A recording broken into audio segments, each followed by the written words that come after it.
धन्यवाद। श्री कृष्णा लवेरू जी, श्री तारिक अनवर जी, श्री सुनील यादव जी, श्री मंसूर आलम जी, श्री नरेश यादव जी, श्री विमल मलकर जी, श्री उमा यादव, श्री गुड्डू यादव, मंच पर आसीन सभी कांग्रेस और महागठबंधन के पदाधिकारी, नेतागण, मेरे यूपी के कई साथी और मेरी प्यारी भाई बहनों, प्यारे भाइयों, आप सबका इस सभा में बहुत बहुत स्वागत। मैं आप सबकी बहुत बहुत आभारी हूं कि इतनी धूप में आप काफी समय से मेरा इंतजार कर रहे हैं। थके तो नहीं?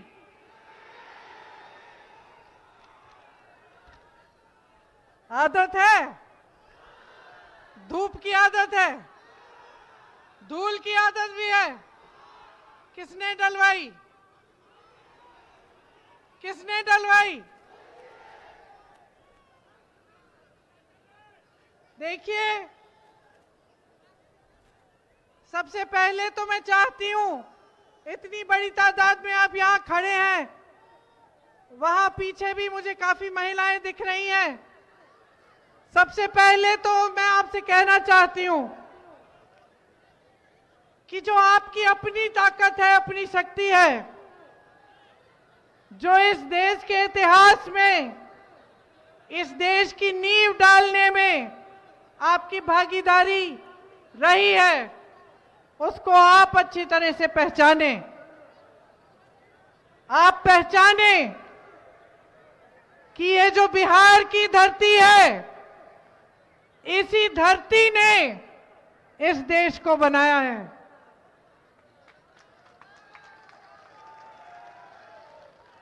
आप पहचाने कि वो आपके ही बुजुर्ग थे जिन्होंने इस देश की गंगा जमुनी संस्कृति की नींव डाली।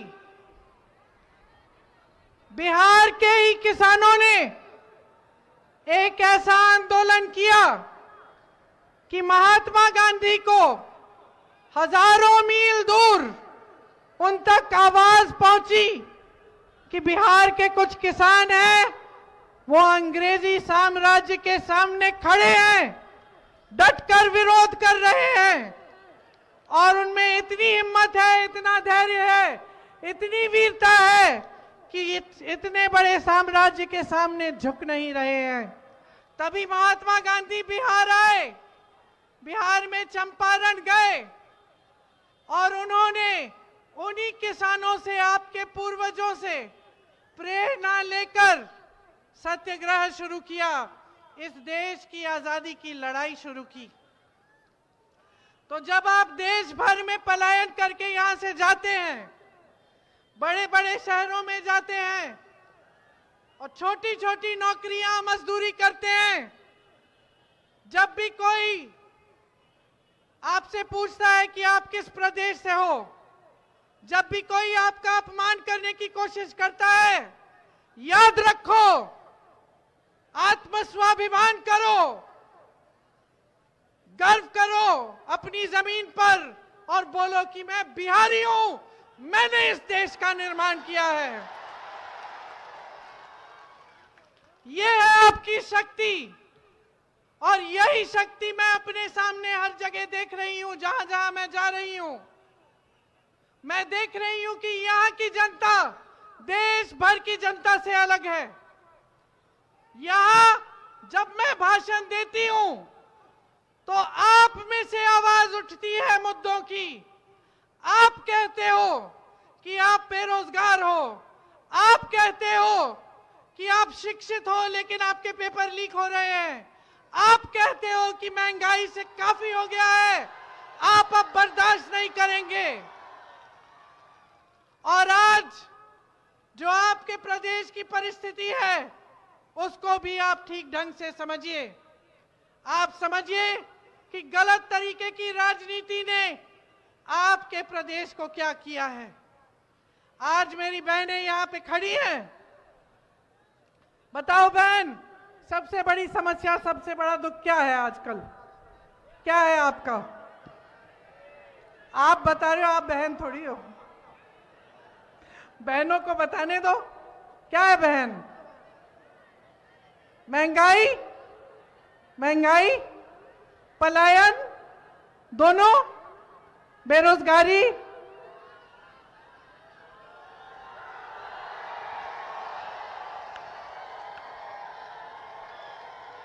ये बड़े बड़े नेता भाजपा के जब आते हैं आपसे पूछते हैं, मोदी जी पूछते हैं, मोदी जी पूछते हैं कि यहां से पलायन करके क्यों जाना पड़ रहा है आपके बेटों को, आपके पतियों को?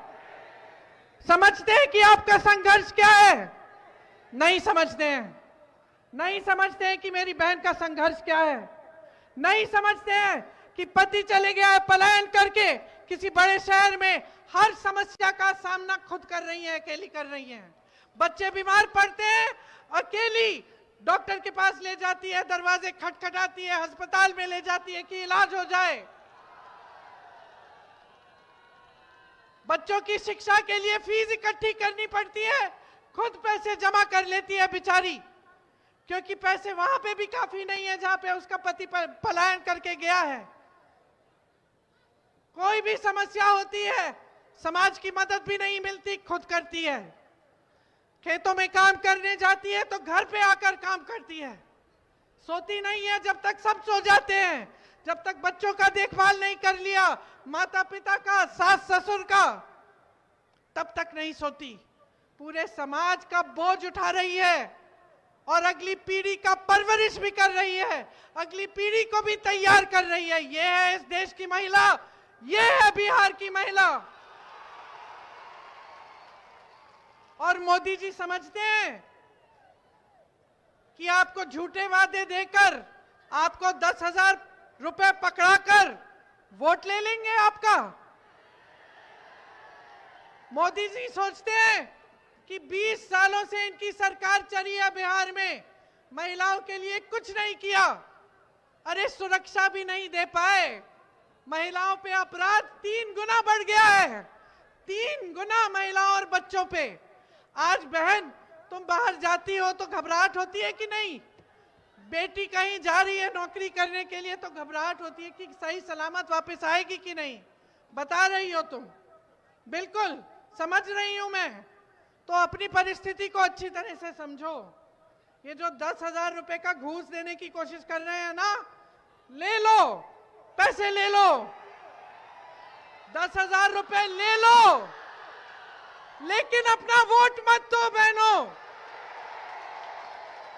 वोट मत दो। 10,000 रुपए जो मिल रहे हैं उसका कुछ अच्छा कर लो, बच्चों के लिए कुछ खरीद लो, बचत कर लो, जो भी है, लेकिन अपना वोट मत दो इन्हें। देखिए बहुत विवेक है आप में, बहुत समझदार है आप, सब समझती हैं। जो महिला होती है ना, सुन लो पुरुषों, सुन लो, तुम्हारी नियत पहचानने वाली होती है, समझे? अगर नियत ठीक नहीं है, सबसे पहले महिला पहचान लेगी। तो जिस तरह से आप परिवार में, समाज में पहचान लेती हैं, उस तरह से अपने नेताओं को भी पहचानो, जो सिर्फ चुनाव के समय सामने आता है, जो सिर्फ चुनाव के समय बड़े बड़े वादे करता है, उसको पहचान लो और अपना वोट जिम्मेदारी से दो। ये जो वोट है, ये महंगाई को खत्म करने वाला वोट है। ये वोट है, अगर महागठबंधन को जाएगा तो यही वोट सिलेंडर को 500 रुपए का बना देगा। अगर महागठबंधन को ये वोट जाएगा तो यही वोट आपके खाते में हर महीने, मेरी बहनों के खाते में 2500 रुपए डलवाएगा। अगर महागठबंधन के खाते में ये वोट गया तो जिस गरीब परिवार के पास घर नहीं है, जमीन नहीं है, उसे मकान मिलेगा या 3 से 5 डिसमिल जमीन मिलेगी, और वो जमीन जमीन मेरी बहनों आपके नाम में डाली जाएगी। अगर आप महागठबंधन को अपना वोट देंगी तो जो जीविका बहनें हैं उनका वेतन 30,000 रुपए किया जाएगा और उनकी नौकरी पक्की की जाएगी। महिलाओं के लिए कॉलेज खोले जाएंगे, पाठशाला खोली जाएगी। विधवा का पेंशन 1,500 रुपए का होगा और वृद्ध जनों का पेंशन भी 1,500 रुपए होगा। दिव्यांग का पेंशन 3,000 रुपए का होगा। और मेरे नौजवान भाइयों, यहां खूब बड़ी तादाद में खड़े हो, शिक्षित हो कि नहीं? पढ़ाई की? मालूम है कि आपके बिहार का क्या इतिहास है शिक्षा में? शिक्षा के क्षेत्र में बिहार इतना मजबूत था कि यहां से सबसे बड़े आईएएस के अफसर, आईपीएस के अफसर, आईएफएस के अफसर, सबसे अच्छे, सबसे कर्मठ, सबसे शिक्षित यहीं से आते थे। आपकी शिक्षा की व्यवस्था इतनी मजबूत थी कि पूरा देश देखता था आपकी ओर। आज क्या स्थिति है? 20 सालों की इनकी सरकार के बाद आज स्थिति क्या है? शिक्षा की व्यवस्था ठप है। आज अगर नौकरी के लिए परीक्षा देने जाओ तो क्या होता है बताओ? पेपर लीक होता है। इस पेपर लीक से फायदा किसको हो रहा है? देखो, ऐसी चीजें होती है तो कोई ना कोई तो कमा रहा है कि नहीं? कुछ तो घोटाला हो रहा है कि नहीं? है कि नहीं? तुम्हारा तो फायदा नहीं हो रहा। बार बार तुम पेपर दे रहे हो, बार बार पेपर लीक हो रहा है। हर बार समझते हो कि चलो कोई बात नहीं, फिर से दे देते हैं, इस बार रिजल्ट निकल जाएगा। चलो रिजल्ट निकल भी गया, फिर कहते हो कि ठहरते हैं भाई, 6-7 महीने में नियुक्ति हो जाएगी। नियुक्ति होती है? कितने ऐसे यहाँ पे नौजवान हैं जो ऐसे पेपर दे चुके हैं और अभी भी नियुक्तियों के लिए इंतजार कर रहे हैं। क्या आपको मालूम है कि इस बिहार की जो महान सरकार है भाजपा एनडीए की, कितने सरकारी पद खाली रखी है? मालूम है? तमाम सरकारी पद खाली हैं। पद खाली है, नौजवान बेरोजगार है, लेकिन पद दिए नहीं जा रहे हैं। और अगर आप देखें जहां जहां से आपको रोजगार मिल सकता था, मोदी जी ने वो सारे रोजगार के साधन खत्म कर दिए हैं। कैसे? खेती किसानी में मिलता था, मजदूरी मिलती थी, खेती में किसान होते थे, खेती होती थी अपनी तो कुछ ना कुछ तो कमा लेते थे, है कि नहीं? बच्चों को पढ़ा लेते थे, पेट में खाना चले जाता था। आज जो खेती किसानी कर रहा है भूखा पड़ा है, कमा नहीं पा रहा है, उसको ना उपज का दाम मिलता है, ना न्यूनतम समर्थन मूल्य मिलता है, खाद की लंबी लंबी लाइनों में खड़ा होना पड़ता है, खाद नहीं मिलती है। आज ट्रैक्टर खरीदने जाता है तो लो जीएसटी दो, पेट्रोल डीजल महंगा हो गया है, खेती के सारे साधन महंगे हो गए हैं, सारा सामान महंगा हो गया है। कमाओगे कैसे? कमा नहीं पा रहे हो, यही है मोदी जी की नीतियां। कोल्ड स्टोरेज की व्यवस्थाएं नहीं है, मंडियों की व्यवस्था नहीं है, कैसे कमाओगे? साधन ही नहीं छोड़ा। आगे बताती हूं, बड़े बड़े उद्योग होते थे, ये कहते हैं नेहरू जी ने क्या किया, 70 सालों में क्या किया, यही कहे जा रहे हैं 10 सालों से, कुछ नया सोचा भी नहीं है इन्होंने। ठीक है, 70 सालों में क्या किया मैं बताती हूं। इस देश में जितने भी बड़े सरकारी उद्योग हैं नेहरू जी ने लगवाए या उनके बाद कांग्रेस पार्टी ने लगवाए। इस देश के आईआईएम, आईआईटी, एम्स, ऐसी जितनी बड़ी संस्थाएं हैं सारी पंडित नेहरू जी, कांग्रेस पार्टी की सरकारों ने बनाई। मोदी जी ने क्या बनाया? क्या बनाया मोदी जी ने? मोदी जी ने ना एक नई तरह की राजनीति बनाई। मोदी जी ने ऐसी राजनीति बनाई जिसमें नेता को काम करने की जरूरत नहीं है। मोदी जी ने धर्म की राजनीति शुरू की कि चलो लोगों को बांट देते हैं, हिंदू, मुसलमान, सिख, ईसाई, बौद्ध, जैन सबको बांट लेते हैं, फायदा होगा हमारा, सबको लड़वा लेते हैं। मोदी जी ने ऐसी राजनीति बनाई जिसका नेता सोचता है कि 5 साल काम नहीं करे, लेकिन 5 साल बाद चुनाव के समय आपके घर आके आपसे प्रार्थना करा के आपसे धर्म के नाम पर शपथ दिलवा के उसको वोट मिल जाएगा। ये किया है मोदी जी ने। एक नई संस्था नहीं बनाई, शिक्षा को नहीं बुलंद किया, उद्योग नहीं बनाए, बल्कि सारे जितने भी सरकारी बड़े बड़े उद्योग थे अपने बड़े बड़े सेठ मित्रों को दे दिए। किसको दिए? मैं खुश हूं, आप नाम भी जानते हैं,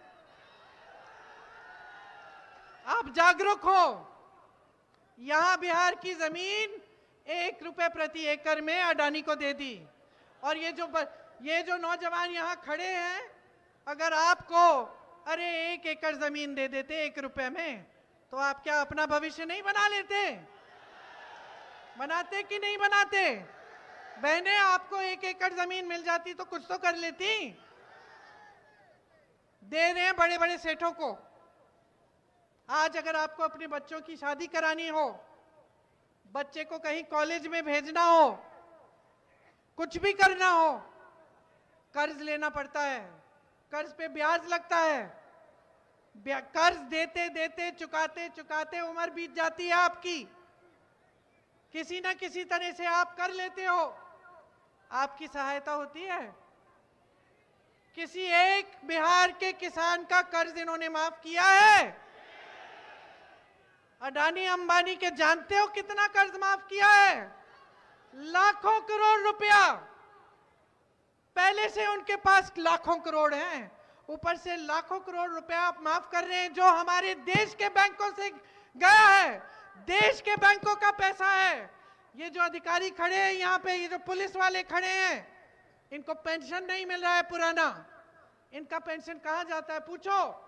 मार्केट में जाता है। मार्केट क्या होता है? बड़े बड़े उद्योगपतियों के खाते में जाता है। इनको पुराना पेंशन नहीं मिलता, ये भी गवा दिया। खेती किसानी गवा दी। पेपर लीक करवा करवा के, घोटाले करा करा के आपकी जवानी गवा दी। बचा क्या है? बचा क्या है? सब कुछ अपने बड़े बड़े उद्योगपतियों पति मित्रों को दे दिया। बचा क्या है? हाँ, बचा ये है कि अपराध बढ़ गया है। बचा ये है कि जहां देखो अपराध, अति पिछड़ी जाति पे, दलित पे, अल्पसंख्यक पे 3 गुना बढ़ा है अपराध। महिलाओं पे, बच्चों पे। और ये अपराध इसलिए बढ़ रहा है क्योंकि बेरोजगारी एक तरफ बढ़ रही है। किसी ने अपराध रोकने की कोशिश की? नहीं, बल्कि उसमें शामिल हो गए हैं। जहां देखो तो इनके नेता माफिया में, कहीं पे कोई घोटाला कर रहे हैं, कहीं पे पेपर लीक से फायदा उठा रहे हैं, कहीं पे माफिया को मदद कर रहे हैं। तो ये है आज आपकी परिस्थिति इस बुलंद बिहार की। और ऊपर से ऐसा मजाक बना रखा है कि चुनाव के समय प्रधानमंत्री जी यहां आते हैं और इधर उधर की बातें करते हैं। अब बताओ कितनी दिलचस्प बात है कि प्रधानमंत्री जी एक तो आते हैं तो सिर्फ चुनाव के समय आते हैं, बाकी समय कहां दिखते हैं? दुनिया के भ्रमण करते हुए, कभी अमेरिका के राष्ट्रपति के साथ, कभी चीन के राष्ट्रपति के साथ, कभी इजराइल के राष्ट्रपति के साथ। जब देखो तो किसी से हाथ मिला रहे हैं। आपके गांव में तो आने का कष्ट नहीं किया। अरे आप छोड़िए, अपने संसदीय क्षेत्र वाराणसी में भी नहीं जाते हैं। और मैं बता देती हूं कि यह परंपरा नहीं है हमारे देश की। ये परंपरा नहीं है, ये कांग्रेस की परंपरा नहीं है।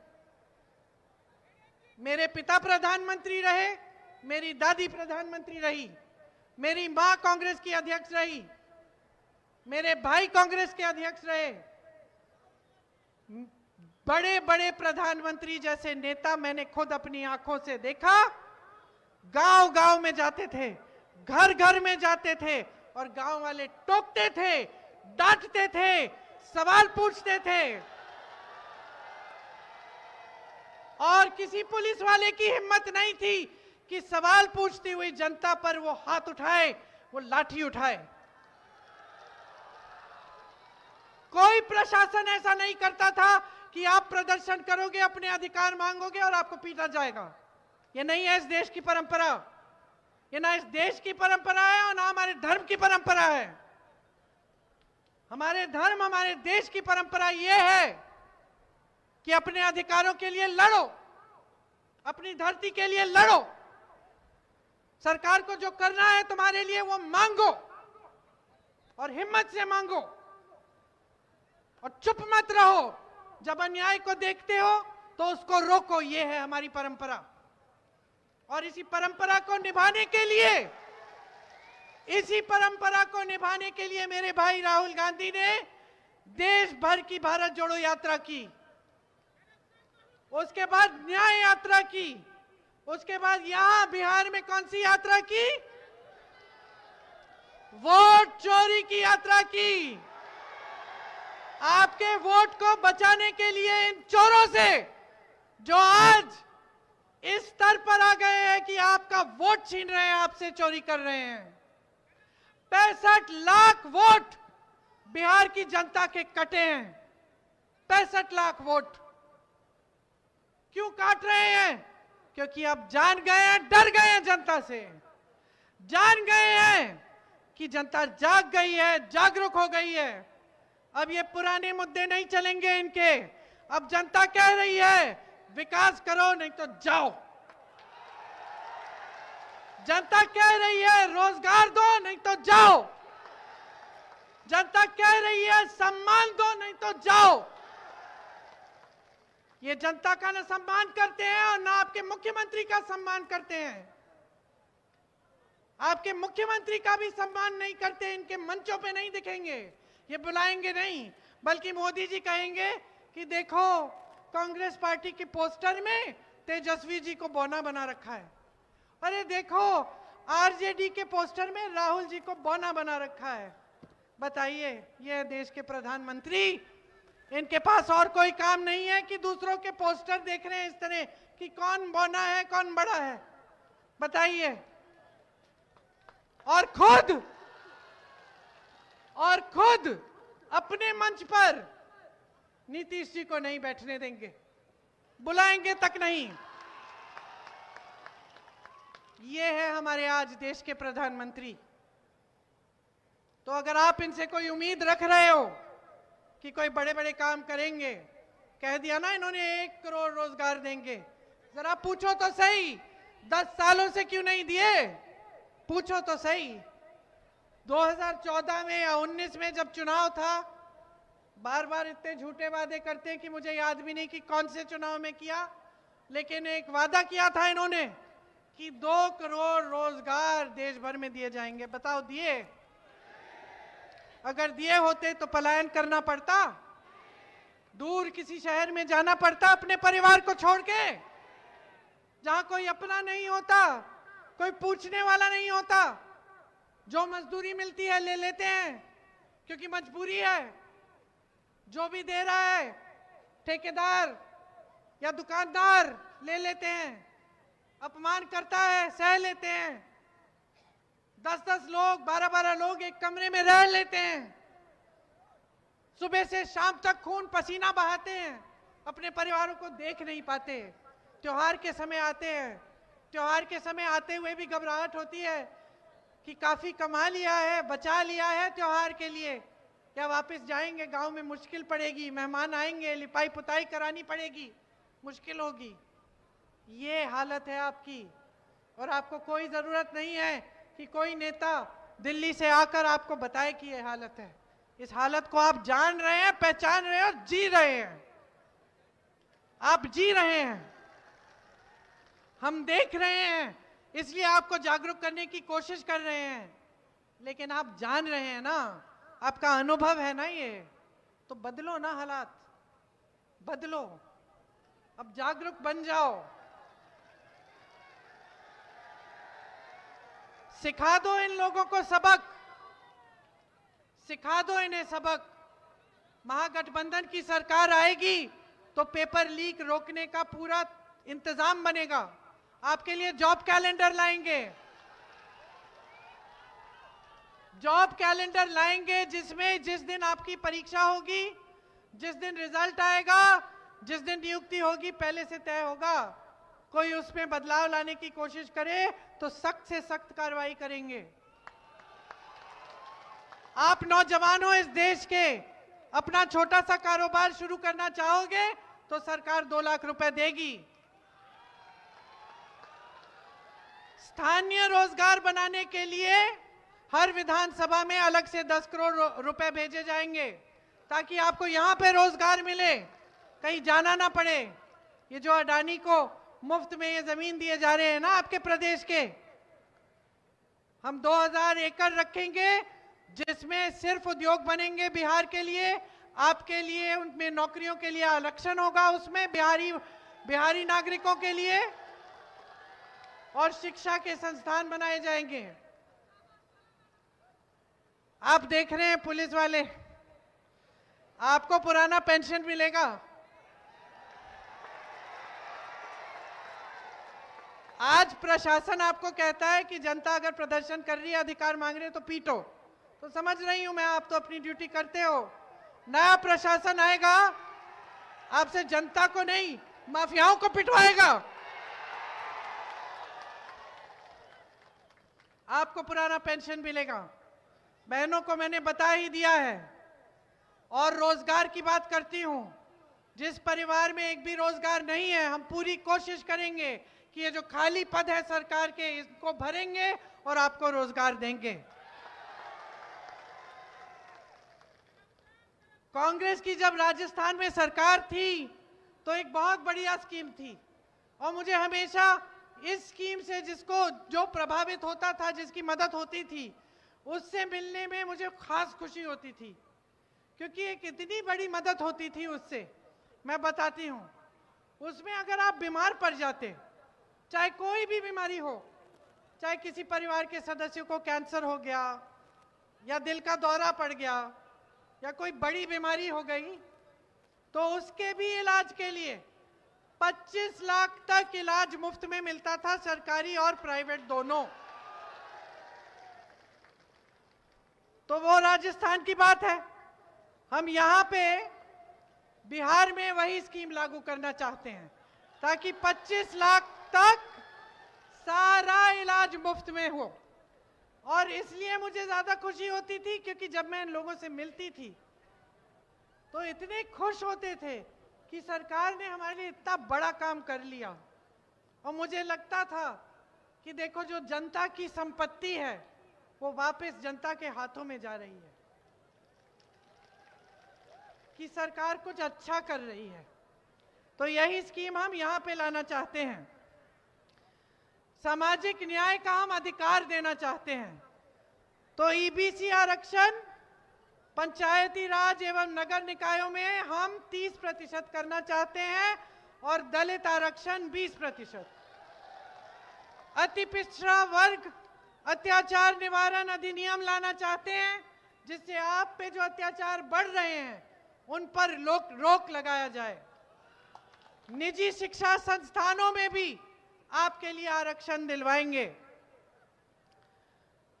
मैंने आपको दिव्यांग पेंशन और वृद्ध पेंशन के और विधवा पेंशन के बारे में बताया।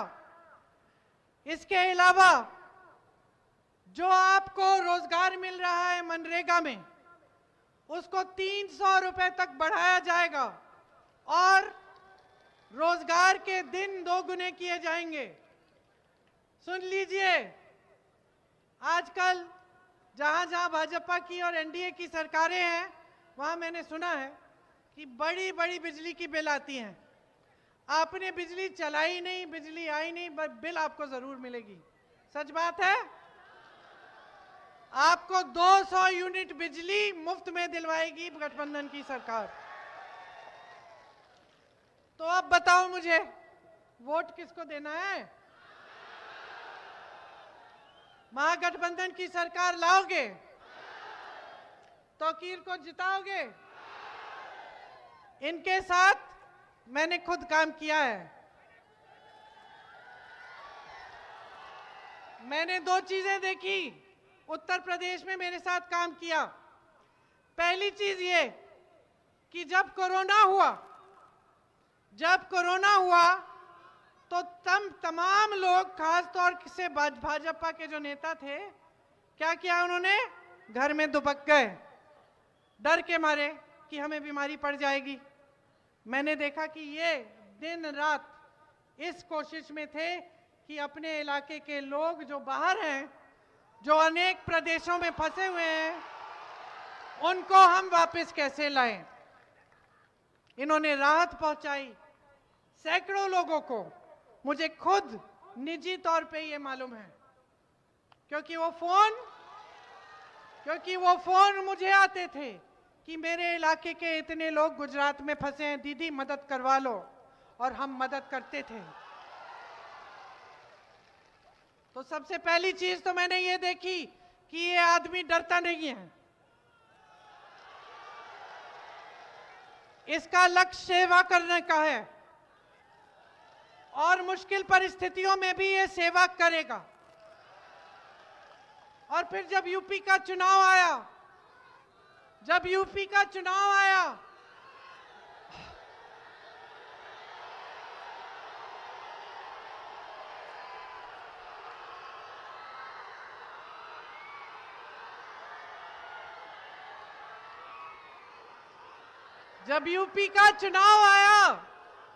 और हम बहुत संघर्ष कर रहे थे, हमें हर 1-2 हफ्ते पुलिस पकड़ के हमें अंदर डाल देती थी,